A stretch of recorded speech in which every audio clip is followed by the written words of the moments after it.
Equal parts expressionistic and eerie, the scream catches the viewer off guard and haunts them like a specter. But why?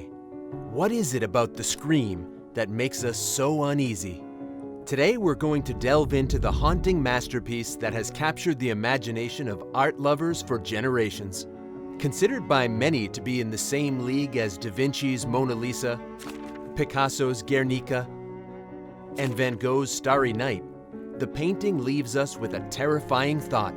What would happen if you were trapped eternally in a soundless, scathing scream?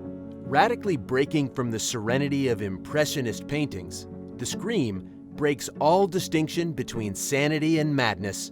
The whole image is seemingly possessed by some unearthly and tragic violence. So, what compelled Munch to create such an enigmatic and terrifying masterpiece? Let's find out the real story behind The Scream. Edvard Munch's life was hounded by sorrow and anguish. From childhood to youth, these haunting specters would not let him go. Born in Norway in 1863, Munch faced numerous tragedies in his early life, including the death of his mother from tuberculosis when he was just 5 years old. This tragedy was followed by yet another, bigger one. His favorite sister, Johanna Sophie, died in 1877 after battling with a series of illnesses. Munch painted The Sick Child, paintings depicting the pain of losing Johanna Sophie. His other sister, Laura Catherine, was manically depressed and a patient at a mental asylum. In these difficult circumstances, Munch grew up with his overbearing father, whom he claimed to have inherited the seeds of madness from. All throughout his life, Edvard suffered from a plethora of mental illnesses, including bipolar disorder and depression. After his rise to fame with The Scream, he would live his life in relative seclusion, passing away in 1944 in Oslo. But as is often the case with masterpieces, the legacy of the art far surpasses the artist's life.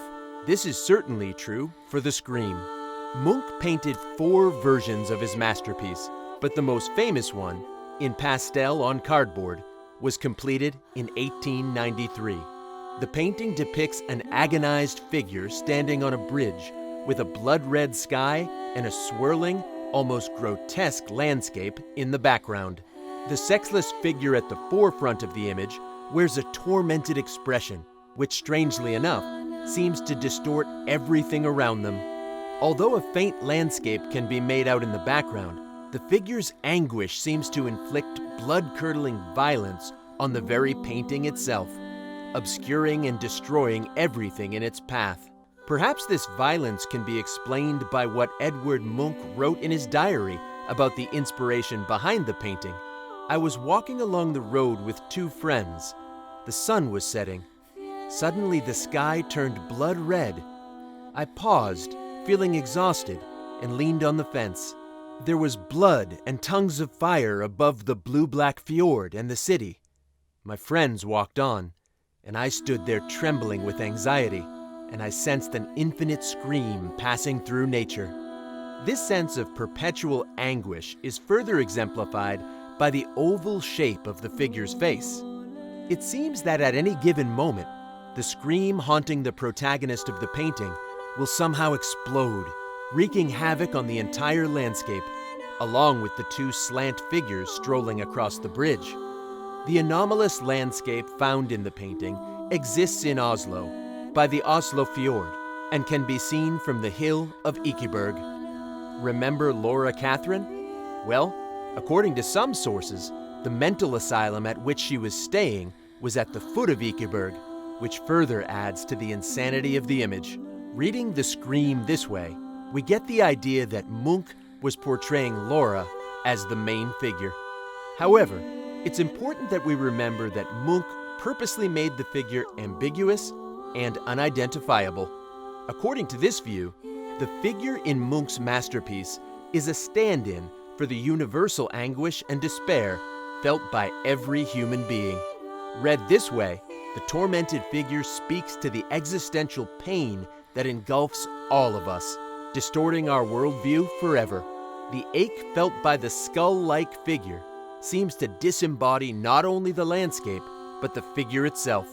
The crooked and curvy lines of the background are echoed in the body of the figure, symbolizing a fundamental displacement that is equally mad and chaotic as it is human. In recent years, an inscription has been discovered on a version of the Scream. This inscription, written in pencil, reads, "Could only have been painted by a madman." We can't be sure if the painting depicts a particular person or speaks to the truth of the human race. But one thing is certain, we cannot help but feel for the unnamed and tortured being, screaming silently. With this, we're signing off for today, hoping this video brought something new for you. Before you leave, comment to tell us what you thought of the painting. Subscribe to our channel and roll the key to hit the bell icon to get notified for more upcoming videos. See you all next time.